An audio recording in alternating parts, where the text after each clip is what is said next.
تعال اقول لك مين اللي هيصعد دور الثمانية ان شاء الله في كاس الافريقيه.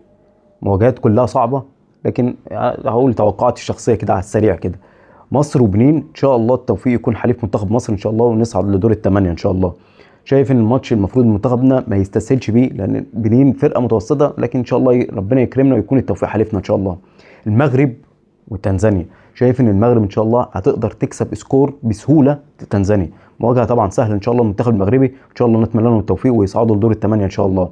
الجزائر والكونغو، شايف ان الجزائر عندها مواجهه صعبه جدا. يعني انا شايف ان منتخب الجزائر اقوى فرقه لعبت لحد دلوقتي في دور المجموعات، لكن هتلاعب فرقه رخمه، فرقه الكونغو. شايف ان شاء الله ممكن الماتش يعقرب مع الجزائر، لو الدنيا لو الكونغو قدر ان هو يمشي الماتش على مزاجه. شايف ان الماتش ممكن يروح لضربات الجزاء، وممكن يكون التوفيق حليف الكونغو. بس لكن اتمنى التوفيق طبعا ان شاء الله للمنتخب الجزائري.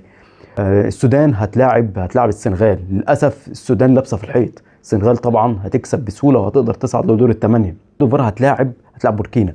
كوت ديفوار طبعا كانت بطل المجموعه ده وحامله اللقب، هتقابل بوركينا. شايف المواجهه متوازنه، لكن التوفيق هيكون حليف لكوت ديفوار. كوت ديفوار هتقدر تصعد لدور الثمانيه بسهوله ان شاء الله. جنوب افريقيا وهتلاعب الكاميرون.